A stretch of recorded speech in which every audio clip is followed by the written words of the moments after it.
और कैसे हम समझेंगे कि ये मुखालिफ मसीह की रूह है? हमें साथ बैठे शख्स का नहीं पता कि ये मुखालिफ मसीह की रूह है। हम बड़े बड़े सदूर, बड़े बड़े वज़ीर आज़म एंटी क्राइस्ट है, मुखालिफ मसीह है। हम समझते हैं कि उनसे अच्छा क्रिश्चियन ही कोई नहीं। लेकिन आज हम देखते हैं कि मुखालिफ मसीह की रूह को मुखालफत का क्या नुकसान है या क्या फायदा है? फायदा तो वक्ती हो सकता है, लेकिन नुकसान अबदी है। तो मुखालिफ मसीह की रूह की पहचान, और इस पहचान में 7 नुकात हैं। वो नुकात जानने के बाद हम फिजिकली मुखालिफ मसीह और मुखालिफ मसीह की रूह को समझ लेंगे कि ये क्या मजा है, क्या होने वाला है, क्या हो रहा है और इसका अंजाम क्या है। मत्ती की इंजील उसका 24वां बाब 24वीं आयत।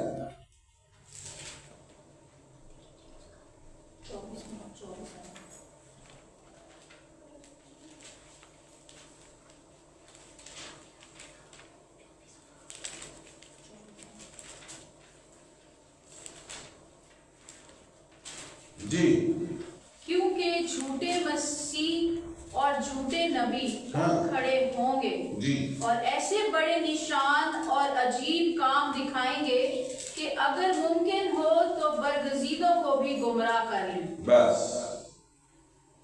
अगली आयत, जिनके पास कलाम मुकद्दस है या जिनके पास ऐप भी है, बिल्कुल छोटी सी है और वो आयत बड़ी ही खूबसूरत है। खुदावंद यीशु मसीह के मुंह के अल्फाज है। लिखा है, देखो मैंने पहले ही तुमसे कह दिया है। फुल स्टॉप, आयत खत्म। ये खुदावंद यीशु मसीह का बयान है। मत्ती की इंजील 24वां बाब 24-25 आयत। झूठे नबी और झूठे मसीह उठ खड़े हो गए। कोई कहेगा मसीह वहां पर है, बहुत सारे मेरे जैसे गुमराह हो जाएंगे। अच्छा, मसीह को देख के आए। कोई कहेगा नहीं, यहां नहीं है, वहां है, भागेंगे वहां देखने के लिए। खुदावंद यीशु मसीह ने हमें ये कह दिया, देखो मैंने पहले ही तुमसे कह दिया है। कल मैनू ना कहो कि सानू दसिया नहीं सी। इस आयत का ये मतलब है कि मैंने पहले ही तुम्हें बता दिया है कि ऐसे होगा। झूठे नबी आएंगे और झूठे मसीह आएंगे। कोई कहेगा उथे, कोई कहेगा उथे, गुमराह करने की कोशिश करेंगे।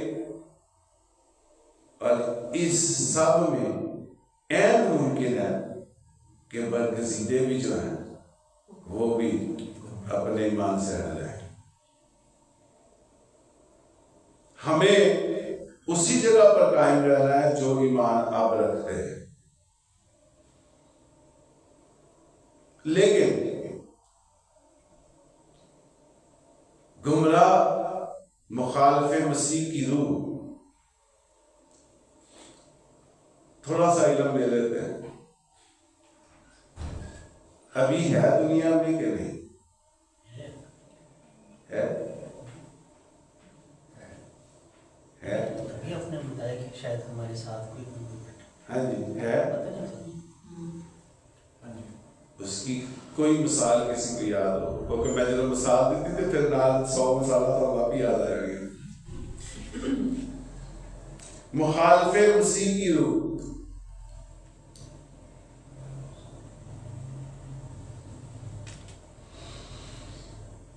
क्योंकि वो रूह जो है वो किसी में भी समा सकती है। मुख्तलिफ मज़ाहब के किताबों में मुख्तलिफ तरीके से खुदा ने यीशु को पेश किया गया। पतरस का बयान बहुत ही सीधा, संजीदा और खतरनाक बयान है। वो कहता है कि अगर तुम्हारे घर में कोई ये पैगाम ना लेके आए कि यीशु खुदा का बेटा है, तो ना तो उसको सलाम करो ना उससे हाथ मिलाओ, बात ही करो। वो इस लेवल पे जाके, क्योंकि हम जानते हैं पतरस का तबीयत जो है वो गुस्से वाला था, तो वो इस हद तक चला गया कि अगर कोई आपको ये पैगाम आपके घर में लेकर नहीं आता, कोई और पैगाम लेकर आता है, तो ना उसको सलाम करो ना हाथ मिलाओ, बात ही खत्म। तो देखते हैं कि जो रूह उसकी समाती है किसी में, तो वो कैसे कैसे काम करता है।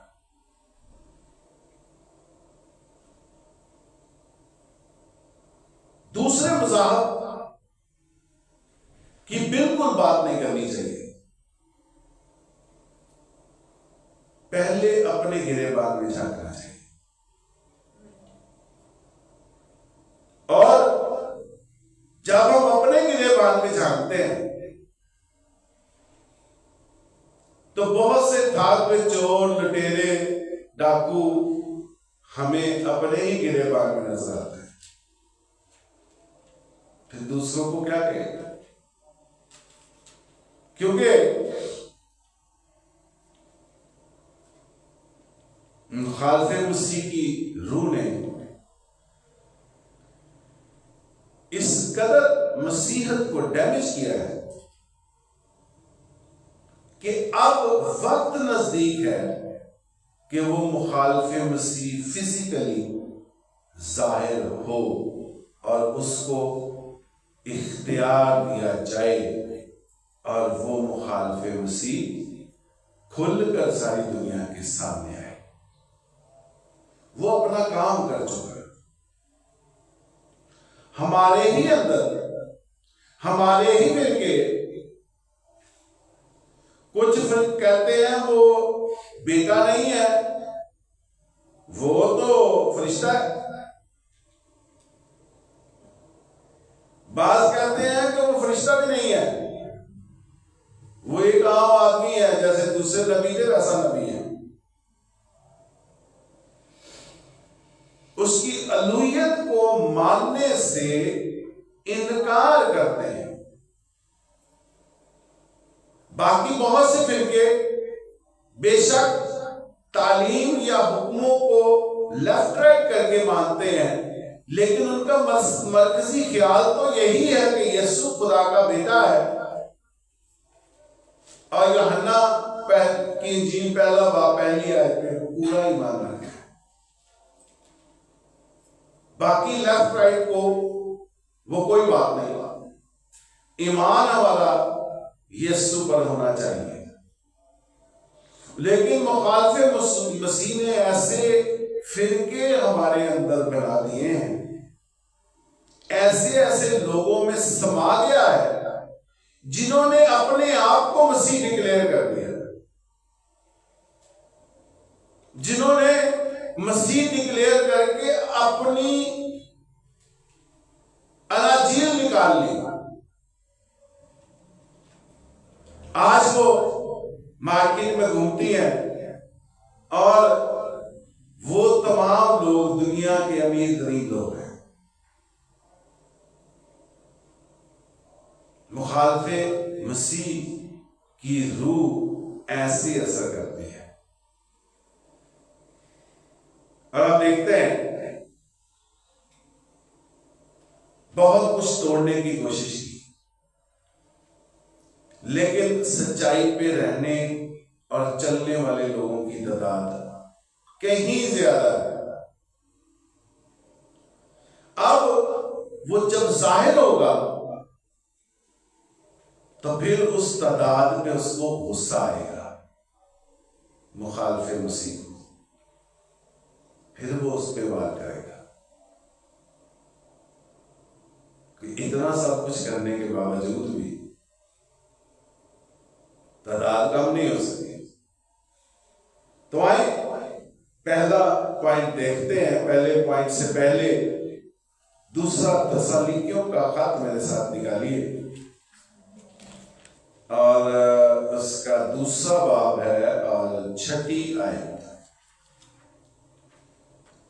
लिखा है, अब जो चीज उसे रोक रही है ताकि वो अपने खास वक्त पर जाहिर हो, उसको तुम जानते हो, क्योंकि बेदीनी का भेद तो अब भी तासीर करता जाता है, मगर अब एक रोकने वाला है, और जब तक कि वो दूर ना किया जाए रोके रहेगा।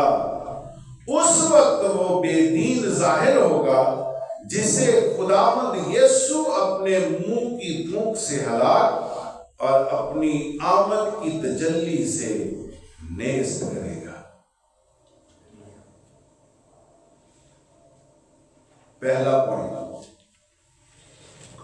मुखालफे मसीह की रूह और मुखालफे मसीह की पहचान। आइए देखते हैं। पहला पॉइंट है जी मुखालफे मसीह। बाइबल्स है ना, आज सबके पास हवाले निकलेंगे।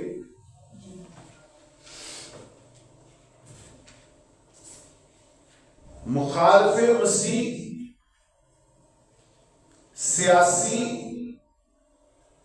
सियासी लीडर या किसी आर्मी का चीफ नहीं होगा, कोई दौलतमंद आदमी नहीं होगा, मतलब आम सादा आदमी नहीं होगा, बल्कि एक पावरफुल रिलीजियस लीडर होगा। ये फिजिकल एंटी क्राइस्ट की पहचान होगी कि वो एक पावरफुल रिलीजियस लीडर होगा। और मजे की बात यह है कि वो जो रिलीजन होगा ना, वो भी मसीहत ही होगी। तो इसको इस तरह कह सकते हैं कि वो मसीहत का एक पावरफुल लीडर होगा, रिलीजियस लीडर।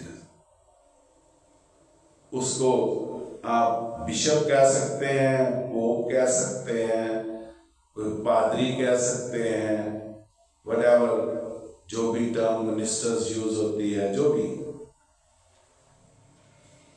होगा लीडर। पहला यूहन्ना का खत, हम तो बाइबल है नहीं, मम्मी ने भी आसरा हो गया। दूसरा बाब 19वीं आयत।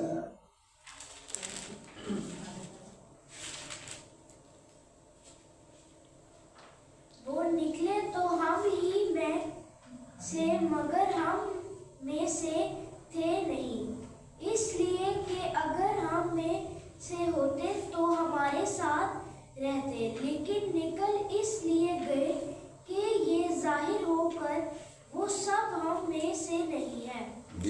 जाहिर हो कि वो सब हम में से नहीं है। थे हम में से, होगा वो होगा हम में से, लेकिन अगर हम में से हकीकी तौर पे होता तो हमारे साथ रहता। वो हमारे साथ नहीं रहा, इसलिए कलाम कहता है कि इसलिए ये जाहिर हो कि वो सब हम में से नहीं है। तो जो हम में से नहीं है वो मुखालिफे मसीह है। थे हम में से, जितने मज़ाहब हैं उनका जो मरकज है वो यरूशलेम और उसके इर्द गिर्द के सारे इलाके हैं। ये मरकज है और इसी में से ही होगा। थे तो हम में से ही, लेकिन हमारे साथ रहे नहीं। तो जो मुखालिफे मसीह होगा वो फिजिकली, मुखालिफे मसीह की रूह तो आज हर तरफ काम कर रही है, लेकिन फिजिकली जो मुखालिफे मसीह है उसकी पहली पहचान जो है वो ये है कि वो एक पावरफुल रिलीजियस लीडर होगा, ताकतवर मजहबी शख्सियत। इसके लिए दूसरा हवाला यूहन्ना की इंजील उसका 17वां बाब और उसकी 17वीं आयत लिखा है, उन्हें सच्चाई के वसीले से मुकद्दस कर, तेरा कलाम सच्चाई है। हाँ जी, जिस तरह मैं दुनिया का नहीं वो भी दुनिया के नहीं, उन्हें सच्चाई के वसीला से मुकद्दस कर, तेरा कलाम सच्चाई है। अब क्या हुआ यहां पे कि जो मुखालिफे मसीह है उसने इस दुनिया को अजीज रखा है। अब अगला हवाला निकालना बेटा, उसमें तो टाइम वेस्ट ना करें, अगला जो बोलूंगा उसको निकालना। जिस तरह मैं दुनिया में नहीं वो भी दुनिया के नहीं, यानी जो खुदा यीशु मसीह पे ईमान लाते हैं वो इस दुनिया के नहीं, और जो मुखालिफे मसीह है वो उस दुनिया के लिए भी उसके खिलाफ भी बातें करता है तरह तरह। आपने सब सुनी है, मैं उन बातों को रिपीट नहीं कर सकता, इसलिए खुद ही अंडरस्टैंड करें कि उस जहान की को भी मजाक बना लिया और इस जमीन को अपना तख्त बना लिया। और दूसरा थस्सलुनीकियों के खत में आपने पढ़ा है, हलाकत का फर्जंद जाहिर ना हो जाए तब तक ये सब कुछ खत्म नहीं होने वाला। वो हलाकत का फर्जंद 3 चीजें पहले समझ लेते हैं। आग गंधक की झील में दूसरी मौत में गिरफ्तार तमाम लोग होंगे, साथ 3 लोग होंगे, एक पुराना अजदहा,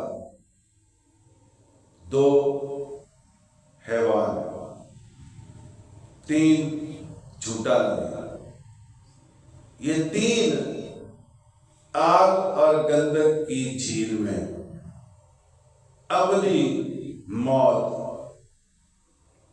ये उसमें होंगे बाकी तमाम लोगों के साथ। तो ये मुखालिफ मसीह जो है, इसकी शख्सियत, पहचान जब भी वो नमूदार होगा, जाहिर होगा, पहचान लीजिएगा कि यही कलाम के मुताबिक मुखालिफ मसीह है। हो सकता है 47वां सदर एंटी क्राइस्ट हो, क्वाइट पॉसिबल है। हो सकता है नेक्स्ट वजीर आजम इजराइल का एंटी क्राइस्ट हो। वो क्या वक्त नजदीक है। आगे बढ़ते हैं। दूसरा पॉइंट, मुखालिफ मसीह की जो अपीयरेंस होगी वो मसीह जैसी होगी। वो अपने आप को मसीह जाहिर करेगा, मसीह कहेगा, मसीह जैसी शख्सियत, मसीह जैसी बातें और मसीह जैसी करामात दिखाएगा। आप समझ आइए, जो लिखा हुआ है कि ऐन मुमकिन है कि बरगजीदा भी जो है जो कहेंगे ओ ये तो हमने कलाम में पढ़ा है, ये तो हम सामने देख रहे हैं, क्या करो तुसी अभी चला रहे हो। आई मसीह ये बिल्कुल हूबहू यीशु मसीह की माने, लेकिन उसके बीच में एक फर्क होगा। यीशु मसीह ने जमीनी तख्त की बात की थी, जमीनी बादशाही की नहीं बात की, लेकिन ये मुकद्दस हैकल में अपना तख्त लगाएगा और सारी दुनिया पे हुकूमत करेगा। यहां पे आके जो बढ़ने वाले हैं, जो ईमान रखने वाले हैं, वो समझ जाएंगे कि ये मुखालिफ मसीह है। हो सकता है कि जो एक छोटा सा पीरियड हो जिसमें वो अपनी करामात अभी दिखानी शुरू नहीं की, अभी चर्चा नहीं हुआ, तो बहुत से बरगजीदा जो है उससे हो जाए। क्योंकि बहुत से बरगजीदा जो रास्तबाज होते हैं ना, वो जोशीले भी बड़े होते हैं, वो कहते थे मैं किसी से पीछे ना रह जाऊंगा, मैं पहले ही बेगवा जाके सब कुछ। हो सकता है एक मुझे जेरे जोशीले ने उसले को दे फिर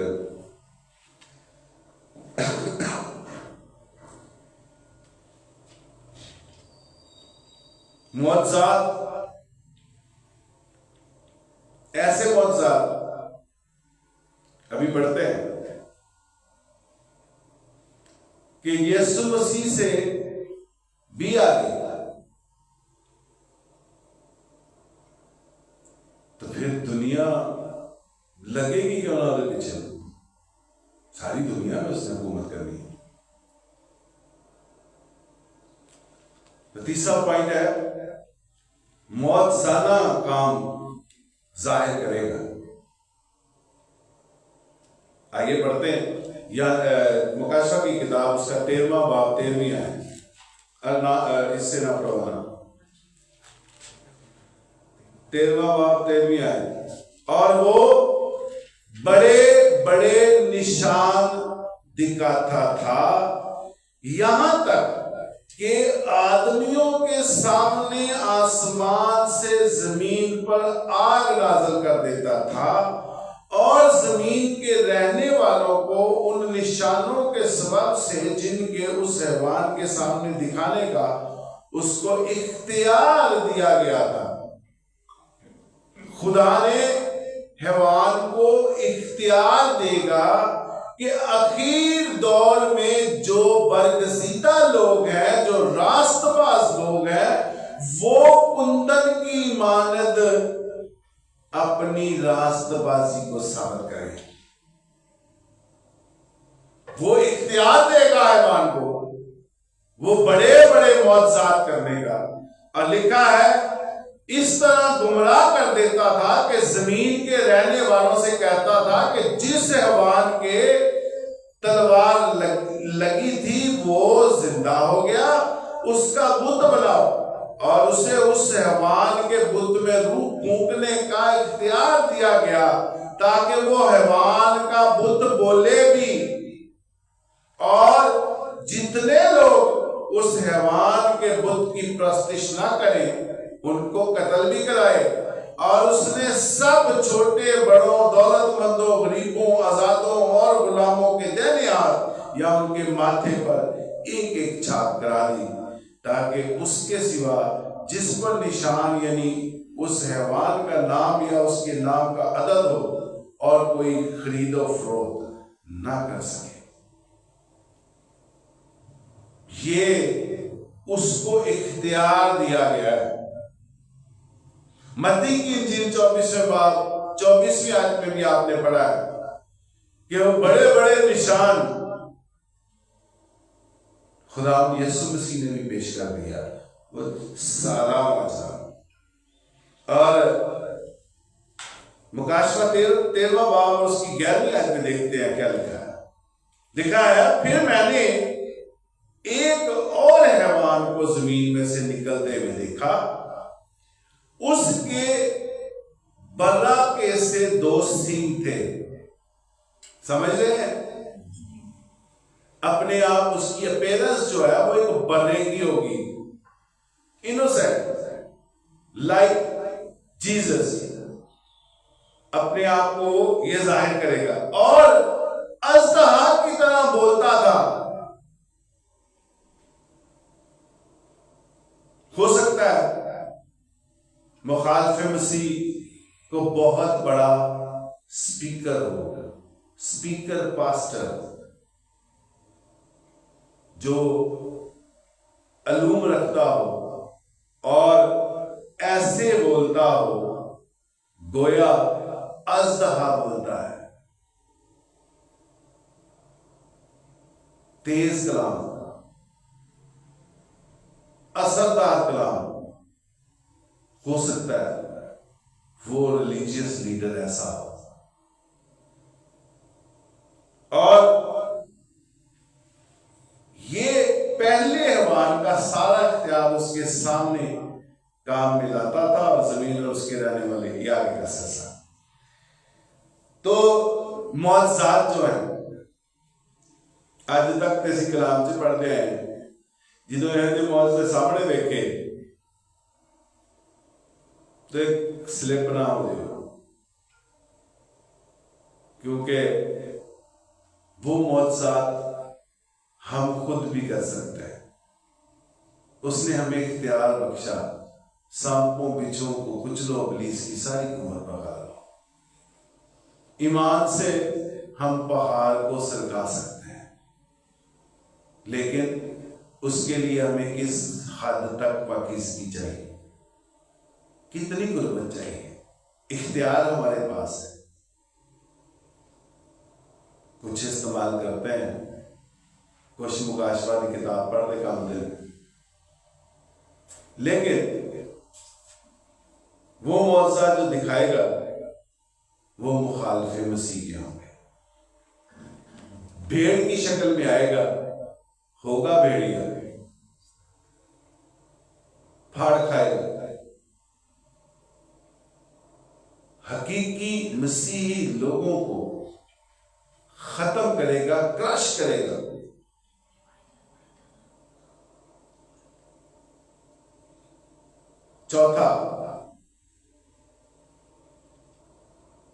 चौथा पॉइंट है जो मुखालिफ मसीह यीशु के तजस्सम होने का इनकार करेगा, मुजस्सम होने का इनकार करेगा।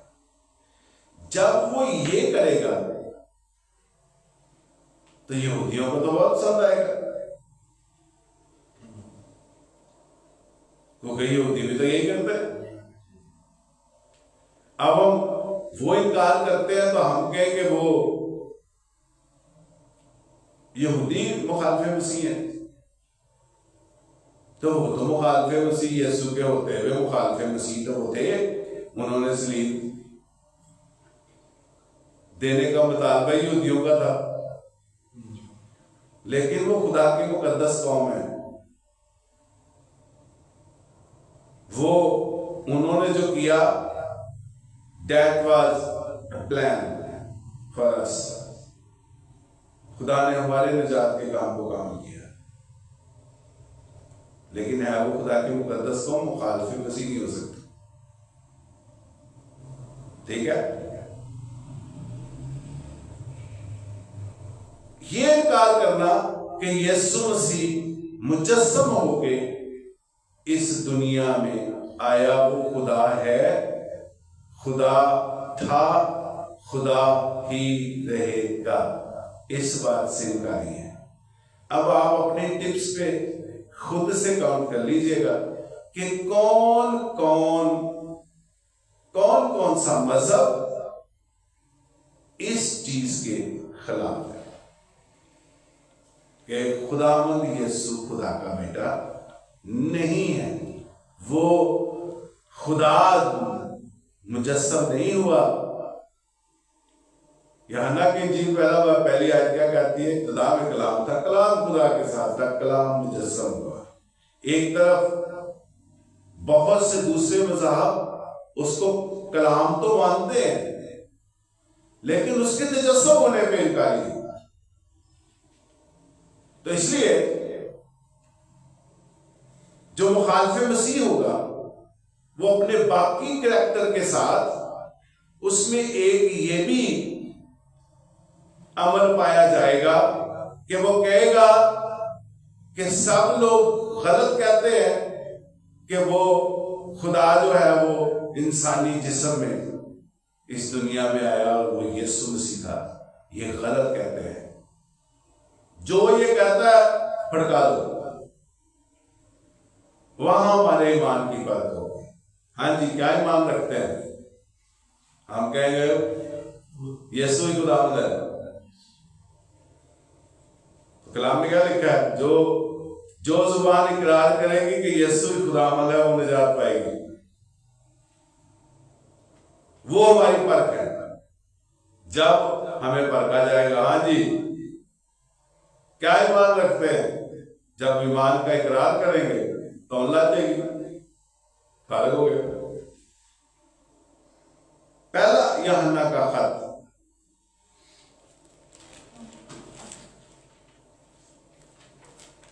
उसका चौथा बाब और उसकी पहली 3 आयत। अजीजों, जी, हर एक रूह का यकीन ना करो, जी जी, बल्कि रूहों को आजमाओ कि वो खुदा की तरफ से हैं या नहीं। क्या लिखा है? रूहों को आजमाओ कि वो खुदा की तरफ से है या नहीं। अब हमारे इर्द गिर्द ये हवाला निकाला जाता है, हमारे इर्द गिर्द कितने मज़ाहब है, कितने फेथ हमारे इर्द गिर्द घूमते हैं, और उनमें से एक फेथ है जिस पे हमने ईमान ले आए कि यीशु खुदा का बेटा है, यीशु हमारे लिए मुआ, दफन हुआ, तीसरे दिन मुर्दों में से जी उठा, खुदा के दाहिने हाथ पर बैठा है। हम इस रूह को पर ईमान ले आए हैं। बाकी कितनी रूहें हमारे इर्द गिर्द घूम रही हैं? जी असल सोना नहीं, हमारे कितनी रूहें हमारे इर्द गिर्द घूम रही हैं। कलाम कहता है कि हमें उन रूहों को आजमाना है। क्या आजमाना है? हाँ जी पढ़िए। वो खुदा की तरफ से हैं या नहीं, क्योंकि बहुत से झूठे नबी दुनिया में निकल खड़े हुए हैं। खुदा की रूह को तुम इस तरह पहचान सकते हो कि जो कोई रूह इकरार करे कि यीशु मसीह मुजस्सम होकर आया है, वो खुदा की तरफ से है। जो रूह ये इकरार करे कि यीशु मुजस्सम होकर आया है, वो खुदा की तरफ से। वो फिर जो मर्जी डिनोमिनेशन हो, जो मर्जी पास्टर, बिशप, पोप, जो मर्जी हो, वो एक्सेप्टेबल है। कि जो उसके मुजस्सम होने का इकरार करता और जो उसके मुजस्सम होने का इनकार करेगा, वो मुखालिफ मसीह है। ये उसकी पहचान है। आगे बढ़िए। और जो कोई रूह यीशु का इकरार ना करे, वो खुदा की तरफ से नहीं। और यही मुखालिफ मसीह की रूह है, जिसकी खबर तुम सुन चुके हो कि वो आने वाली है, बल्कि अब भी दुनिया में मौजूद है। जी आगे। ए बच्चों, तुम खुदा से हो और उन पर गालिब आ गए हो, क्योंकि जो तुम में है वो उससे बड़ा है जो दुनिया में है। बस कुछ आसानी हुई कि रूहों को आजमाना है, हमने जज करना है। हर रूह का चुप करके उन्होंने अपने घर से नहीं बाढ़ना। और मुझे याद है वो एक बंदे को नहीं पता, उसको कुछ थोड़ा सा किसी ने यहोवा विटनेस के बारे में बता दिया था। अब उससे आगे उसने इल्म हासिल नहीं किया। यहोवा विटनेस वाली खवातीन उसके घर आई, उसकी बीवी ने बिठाया, पानी पुनी पिलाया। इतनी देर में वो बंदा आ गया। उसने कहा कि मिशन तो आए, वहां गई यहोवा विटनेस, उन्हें 4 गाला भी दे दिया। वहां कहा चलो तो पंजो तो करो बात, ताटा मेरे घर से कोई काम नहीं। पहचान तो उसने रखी, लेकिन उसकी अपनी पहचान भी तो जाहिर हो गई। क्या कहता है? ठीक है, तो इसलिए जरूर रूहों को जांचें, लेकिन उस दामन को भी ना छोड़े जो खुदा ने जिसमें रहने के लिए हमें दिया है। उसके बाद चलते हैं पतरस के उस बयान पे कि ऐसों से हाथ भी नहीं मिलाना। ये तो बड़ा मुश्किल था, फिर हमें करिए घर से कोई इंतजाम कर लिया रहना है जी, क्योंकि फिर बाप ते हाल पासे फिर मुखालिफ मसीह है की करांगे है।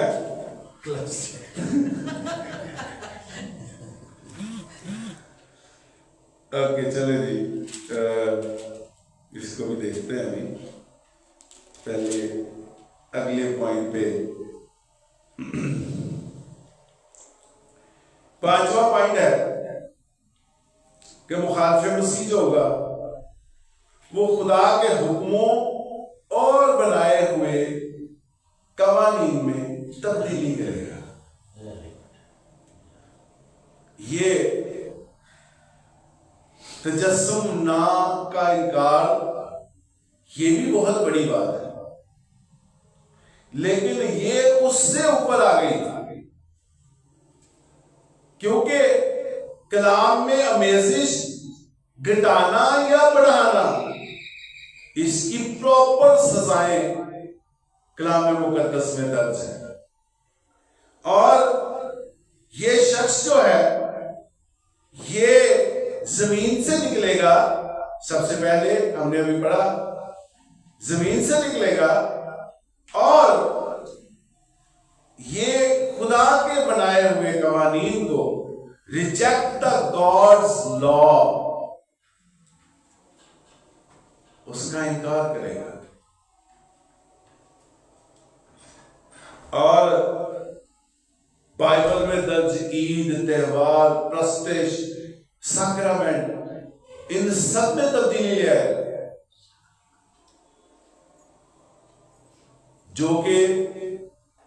जो कलाम पढ़ने वाले, जो बरगजीदा रास्तबाज लोग हैं, वो तो खैर अलर्ट होंगे ही, और बहुत से नामी मसीही भी शायद अलर्ट होकर निजात पा रहे हैं, क्योंकि इससे बड़ा काम हो नहीं सकता कि आप खुदा के मुंह के अल्फाज को तब्दील कर रहे हैं। लेकिन वो तब्दील कर सकेगा जो उससे पहले है ना, वो तब्दील नहीं कर सका। समझने वाले समझ लें, वो खुदा के कलाम को तब्दील नहीं कर सका, वो इल्जाम लगा सका या नया लिख सका, लेकिन तब्दील नहीं कर सका। ये शख्स जब आएगा तो ये properly will reject the God's law, proper reject करेगा। मुकाशा की किताब उसका 13वां बाब और उसकी 6ठी आयत मेरे साथ निकालिए। उसमें देखते हैं 13वां बाब और उसकी 6ठी आयत। और उसने खुदा की निस्बत कुफर बकने के लिए मुंह खोला कि उसके नाम और उसके खैमा यानी आसमान के रहने वालों की निस्बत कुफर बके। हाँ जी, अपना मुंह खोला है तो क्या खोला है? यानी कुफर बकने के लिए मुंह खोला कि उसके नाम, किसके नाम? खुदा की निस्बत, और उसके खैमा यानी आसमान के रहने वालों की निस्बत कुफर बके। और इस असना में वो उस लॉ को तब्दील करेगा। बतेरे पर ऐन मुमकिन है, बतेरे बरगजीदे जो वो निकल जाए।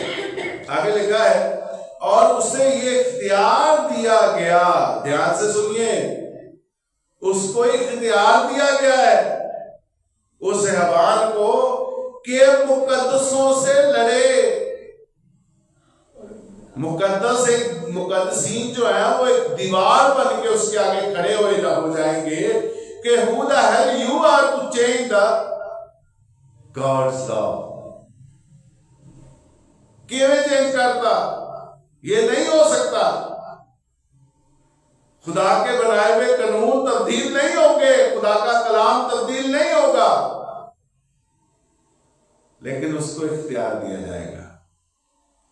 क्यों दिया जाएगा? पढ़ते हैं, इख्तियार दिया गया कि मुकद्दसों से लड़े और उन पर गालिब आए, और उसे हर कबीले और उम्मत और अहले जुबान और कौम पर इख्तियार दिया गया, और जमीन के वो सब रहने वाले जिनके नाम उस बदा की किताबें याद में लिखे नहीं गए, जो बनाए आलम के वक्त से ज़बा हुआ है, उस हैवान की प्रस्तिश करेंगे, जिनके नाम तो किताबें याद में लिखे जा चुके, वो तो बच गए, लेकिन जिनके नाम नहीं लिखे गए वो उस हैवान की प्रस्तिश करेंगे। दानियल नबी इसके बारे में बहुत ही खूबसूरत किस्म की पेशेनगोई करता है। आइए दानियल की किताब में चलते हैं, देखते हैं दानियल इसके बारे में क्या कहता है। दानियल 7वां बाब,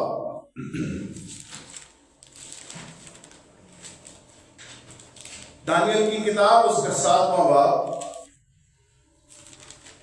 और उसकी 24वीं 25वीं आयत देखते हैं। और वो 10 बादशाह हैं सल्तनत में बर्पा होंगे और उनके बाद एक और बर्पा होगा, वो पहलों से मुख्तलिफ होगा और 3 बादशाहों को जेर करेगा और वो हक ताला के खिलाफ बातें करेगा और हक ताला के मुकद्दसों को तंग करेगा और मुकर्रर औकात और शरीयत को बदलने की कोशिश करेगा। ओके, अब आगे वो लफ्ज आने वाले हैं जिनके बारे में हमने डिस्कस किया था। 1 दिन, 2 दिन, नींद नहीं लिखा है, और वो एक दौर और दौरों और नींद दौर तक उसके हवाले किए जाएंगे। अब उसकी रूह असर करती है, तासीर असर करती है। फिर जब वो आएगा तो 42 हफ्तों तक, 42 हफ्ते, 42 हफ्तों में ये वो सब कुछ करेगा, मुखालिफ मसीह। और फिर भी जाके हम रास्तबाजों को, बरगजीदों को, खुदा के लोगों को सुकून मुयस्सर आएगा। 6वां पॉइंट है जी, परसिक्यूट ट्रू क्रिश्चियंस। हकीकी, सच्चे, मुकद्दस, रास्तबाज मसीहों को की एजा रसानी की जाएगी। जो कहेंगे तूने ये गलत तब्दीली की है, कलाम में ये लिखा है, तू गलत कहता है, वो कहेंगे ज़्यादा से एजा रसानी, जेलें होंगी। वो सब एक पीरियड जो आना है ईमानदारों के लिए, वो आने को है। बहुत सारे लोग नए आने वाले सदर को कहते हैं कि वो एंटी क्राइस्ट है। बहुत सारे लोग कहते हैं आने वाला वजीर आजम इजराइल का वो होगा। अब बहुत सारे, ज्यादातर लोग जो है, ज्यादा मुबस्सरीन और जितने उलमा हैं, क्रिश्चियन स्कॉलर्स हैं, वो ये कहते हैं कि रशिया का सदर जो नया आएगा वो असल में एक वो स्कॉलर है, क्रिश्चियन स्कॉलर। ऐन मुमकिन है कि वो, अब ये ला हासिल कलाम है जिसमें हम जाएंगे। हमें अपने ईमान को देखना और अपने ईमान पे कायम रहना, इससे बढ़कर हमारे लिए कोई जरूरी चीज नहीं है। हाँ, जो निशानात हैं वो हमारे सामने हैं। पौलुस रसूल कहता है जान देने तक वफादार रह तो क्या मिलेगा? मिलेगा, लेना जान देगी तो जान देने के लिए तैयार है। अगर ये वक्त हमारी जिंदगी में आ जाता है तो उस परसिक्यूशन में अगर जान भी जाती है तो उस जान की अगर परवाह करेंगे, अबदी मौत है। अगर नहीं करेंगे, आगे गर्दन करेंगे तो जरूर खुदा के साथ अब्दुल्लाह जिंदगी बसर करेंगे। मुकाशा की किताब 12वां बाब निकालिए। जिनके पास ऐप है वो तो फटाफट निकाल लेते हैं, ये ऐप कटने वाले भी स्लो है। हाँ जी, मुकाशा 12वां बाब उसकी 17वीं है। और असहा को औरत पर गुस्सा आया और उसकी बाकी औलाद से जो खुदा के हुक्मों पर अमल करती है और यीशु की गवाही देने पर कायम है, लड़ने को गया। हाँ जी, इस लड़ाई के लिए तैयार है। दानियल नबी ने जिस दौर का जिक्र किया है वो भी यही है, पढ़ लें। 13वीं आयत पढ़िए। और जब अजदहा ने देखा कि मैं जमीन पर गिरा दिया गया हूँ जी। तो उस औरत को सताया जो बेटी जनी बेटा थी। उधर बेटी बेटा होगी। जनी थी। ओके, बेटा जनी थी। जी आगे। और उस औरत को बड़े उकाब के 2 पर दिए गए ताकि सांप के सामने से उड़कर बेआबान में अपनी उस जगह पहुंच जाए जहां एक जमाना और जमानों और आधे जमाने तक उसकी परवरिश की जाएगी। जी, यही दानियल ने बयान दिया। दानियल आधे को नींद कहता है, यूहन्ना उसको आधा पेश करता है। और 13वां बाब उसकी 6ठी आयत पढ़े तो उसमें क्या लिखा है? यह कुफर बक चुका है, ये अब सब पढ़ चुके हैं। 15वीं आयत निकालिए, 13वें बाब की 15वीं आयत। और उसे उस हैवान के बुत में रूह फूंकने का इख्तियार दिया गया ताकि वो हैवान का बुत बोले भी और जितने लोग उस हैवान के बुत की परस्तिश ना करें उनको कत्ल भी कराए। जी, एक तरफ कत्ल किया जा रहा है, पावर जरा चेक कीजिएगा, जो खुदा उसको देगा ताकि हमारी रास्तबाजी जो है हम जान देने तक वफादार रहे। लालच ऐसे दिखाए जाएंगे कि हमें लगेगा ये मसीह है, कोई पता नहीं, असली तो टिकता करा के उन्हें मिलने चले जाएंगे। अभी मसीह आ गया, मिल लिए जाके। उसके बड़े बड़े मौजज़ात सारी दुनिया में, मेरी मीडिया इतना तेज है। लेकिन मजे की बात यह है, एक तरफ परसिक्यूशन होगी, एक तरफ लोगों को मारा जाएगा, जितने मुकद्दसीन होंगे उनके पीछे होगा, दूसरी तरफ जो उसकी तरफ होंगे और जिन्हें मरण गया, आखिर कोई रिटेलिएट तो करेगा ही।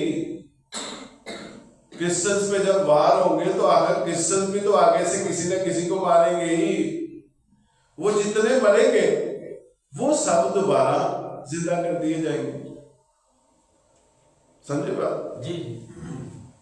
कि उसको ये इख्तियार बख्शा गया कि वो जो मर गया जिंदगी का दम फूंक दे वो जिंदा हो जाएगा। उसको ये भी इख्तियार बख्शा गया। इस कदर मुसीबत के याम होंगे कि ना आज तक कभी दुनिया में हुए, ना कभी होंगे ये अयाम जो नजदीकी है। अब आखिरी पॉइंट है, point to a revived Roman umpire.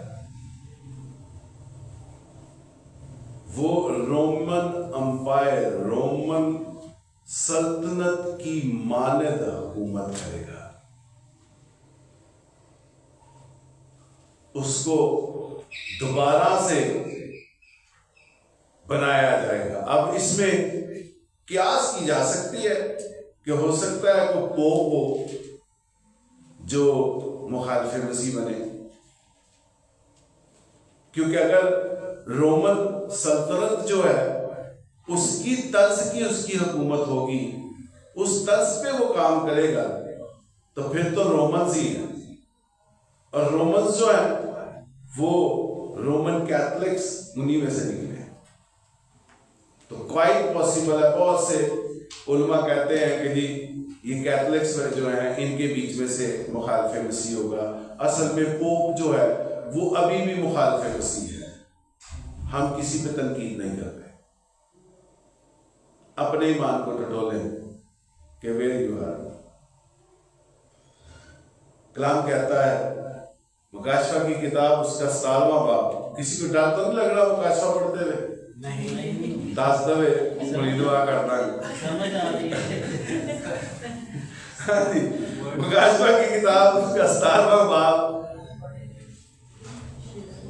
और उसकी 5वीं आयत से 7वीं आयत तक, और उसके माथे पर यह नाम लिखा हुआ था राज। बड़ा शहर, शहर बाबल, कस्बियों और जमीन की मकरूहात की मां।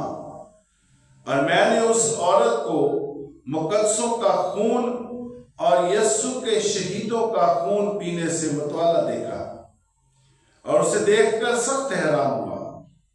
उस फरिश्ता ने मुझसे कहा, तू हैरान क्यों हो गया? मैं इस औरत और उस हैवान का जिस पर वो सवार है और जिसके 7 सर और 10 सींग हैं, तुझे भेद बताता हूं। ये जो तूने हैवान देखा, ये पहले तो था,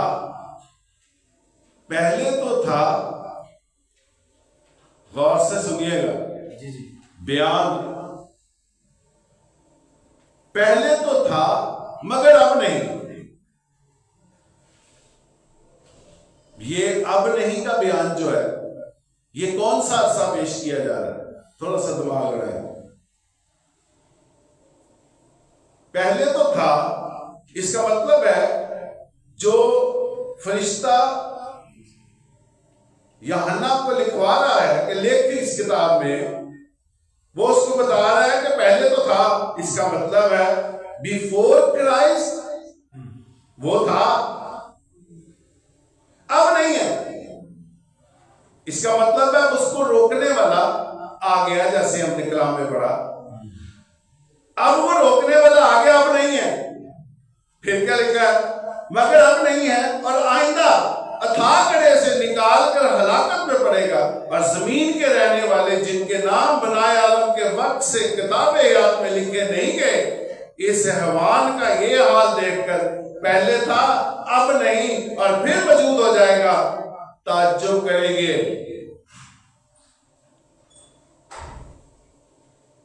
ये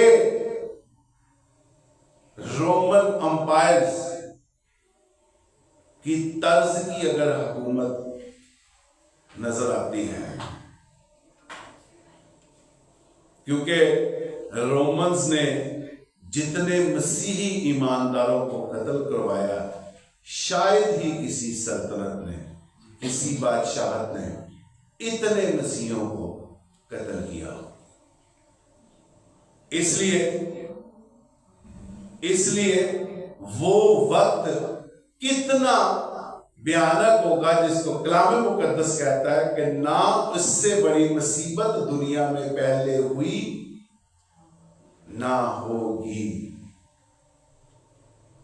कि अगर आने वाला मुखालिफ मसीह जो है, उसका किंगडम जो है वो लाइक रोमन्स है, तो फिर कत्ल और गारत के लिए बिल्कुल तैयार रहना चाहिए।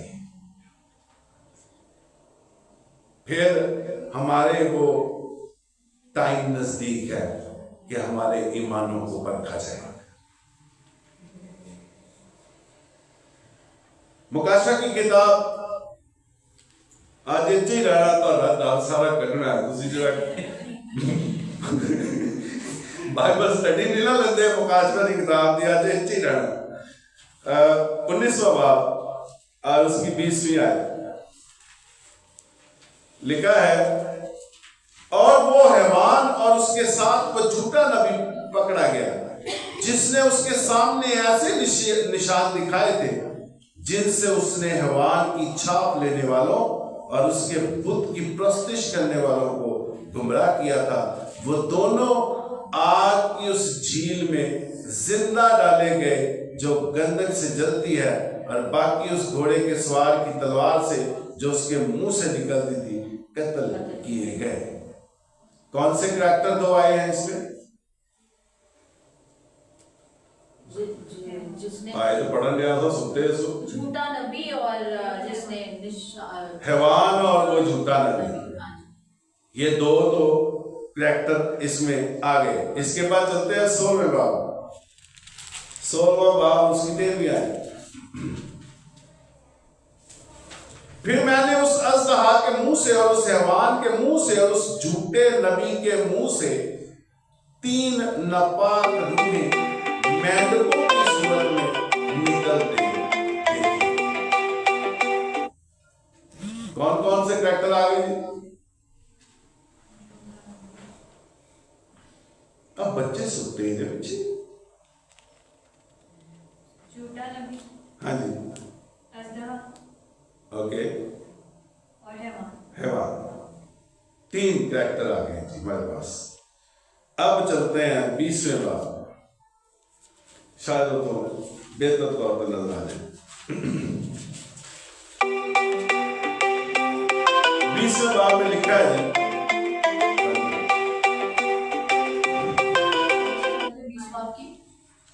20वां बाब और उसकी आप पढ़िए जी 10वीं आयत से जी। और उनका गुमराह करने वाला अब्लीस आग और गंधक की उस झील में डाला जाएगा जहां वो हैवान और झूठे नबी भी होगा, और वो रात दिन अब्दुल अबाद अजाब में रहेंगे। अजाब में रहेंगे, ओके। 3 कैरेक्टर, इन 3 कैरेक्टर्स को खुदा ने अपने लोगों को अपने पास रास्तबाजी की हालत में बुलाने के लिए बर्पा किया है मेरे मुताबिक, क्योंकि इब्लीस इसलिए नेगेटिविटी को पेश किया गया ताकि पॉजिटिविटी प्रोमिनेंट हो। अगर बुराई होगी नहीं तो भलाई का पता कैसे चलेगा? फिर तालीम, जो कलाम उसने पहुंचाया, उसके बाद किसी ऐसे कलाम की भी जरूरत थी कि बहुत से लोग उस हकीकी खुदा से फिरकर उस खुदा की प्रस्तुति करें जो हकीकी खुदा जैसा नहीं है। फिर तीसरा कौन है? इब्लीस, झूठा नबी और हैवान। अब हैवान की बारी है। समझ आ गई? कुछ डिटेल में नहीं जाऊंगा मैं, आप सब समझ रहे हैं। इसलिए अब हैवान की बारी है। वो 2 टेनोर गुजर चुके। अब मुखालिफ मसीह का ज़हूर होना जरूर है। फिजिकली उसकी वो मौजूद तो है अभी भी, लेकिन फिजिकली अब उसका वक्त है ज़हूर का। और आखिरी हवाला मेरे साथ निकालिए, उसके बाद हम दुआ करेंगे। पहला यूहन्ना का खत और उसका 4था बाब,